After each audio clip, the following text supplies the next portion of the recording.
श्रीगजेन्द्र उवाच। ॐ नमो भगवते तस्मै यत एतच्चिदात्मकम्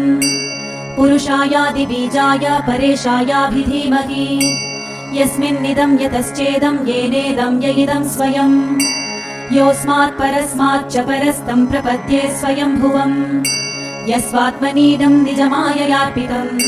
क्वचित् विभातं क्वच तत्तिरोहितम् अविद्धदृक्साक्ष्युभयं दरीक्षते स आत्ममूलोऽवतु मां परात्परः कालेन पञ्चत्वमितेषु कृत्स्नशो लोकेषु पालेषु च सर्वहेतुषु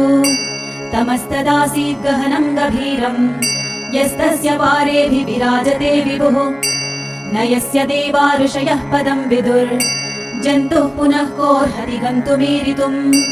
यथा नटस्याकृतिभिर्विचेष्टतो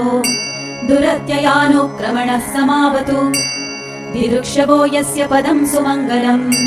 विमुक्तसङ्गा मुनयः सुसाधवः चरन्त्यलोकप्रथमः प्रणम्बने भूतात्मभूता सुहृदः समे गतिः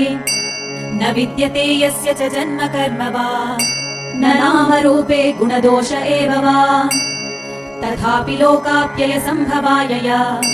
स्वमायया ताननुकालमृच्छति तस्मै नमः परेशाय ब्रह्मणेऽनन्तशक्तये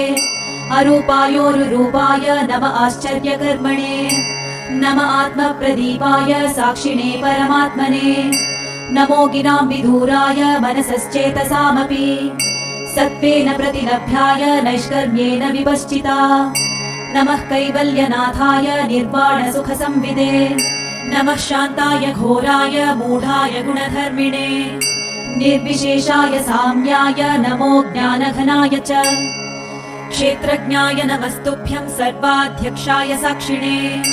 पुरुषायात्ममूलाय मूलप्रकृतये नमः सर्वेन्द्रियगुणद्रष्ट्रे सर्वप्रत्ययहेतवे असताच्छाय